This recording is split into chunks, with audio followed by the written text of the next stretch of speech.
it's going to cause problems with lap lines. Don't rush a coat of water base over it too soon. It's going to pull color. How long you wait till you recruit?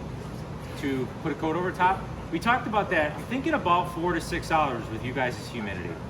We say 2 to 4 because out by us it's a lot drier. So you're probably more like 4 to 6 hours. Or worst case, if you're rushing it, you're going to just get some pull. You're going to color pull, yeah. But it's It won't be adhesion failure. It won't be adhesion failure. No. Just going to be a little color. I will tell you this, you will have adhesion failure if you leave too much stain on the floor, if you double stain it, if you don't wipe it thoroughly enough.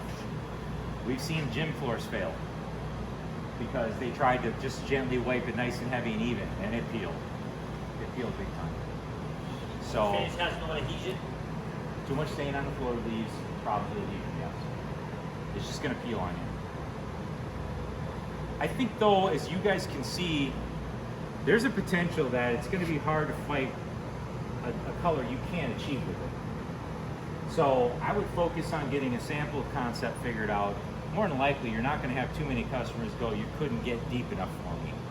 There'll be some, there'll always be some, but I think it's far more rare with this stain than it will be with Duraseals.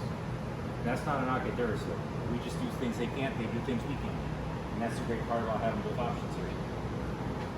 And I will implore everybody here, don't be foolish. There's always products out there that can do things money can't. So being diverse is good. And if you call me up and say, hey, I want to put Duraseal down and then put Street Shoe over it with some tint, I'm not going to balk at that. I'm going to help you because you're still using some of my product. But you're going to have another day where you're going to go, hey man, I really want to use your stain, but DJ didn't get the finish load in yet. Can I put bone on top of it? I'm going to give you a straight answer.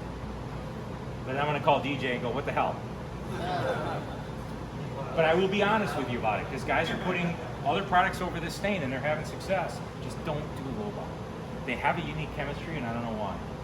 Their finish doesn't even like oil-based stain some.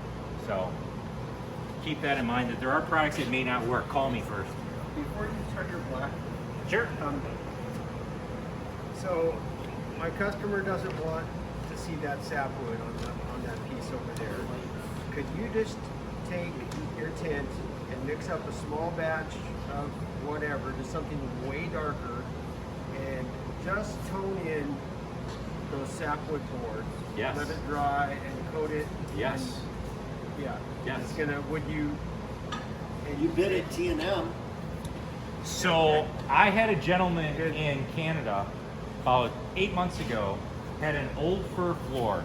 It had the old nail holes, it had mineral streaks from age, some graying that had occurred over time, and they added some brand new fur right next to it. And you know damn well that isn't gonna look the same. And he knew it, but he called me up and asked the exact same question. He goes, can I just use a straight stain over the finish? I said, no, you gotta tint it, because then you have the binder. You have something that adheres and can hold everything in place. So he did faux finishing on this fur floor and created nail holes with basically a artist brush with a dot of colored finish, and he did mineral streaks on this new fur floor. Admittedly, I don't have the patience for it. But yes, you could do it. you just run across those kind of tops. Yeah. So a coworker of ours, do you have the picture? Coworker of ours who's got a pretty good artistic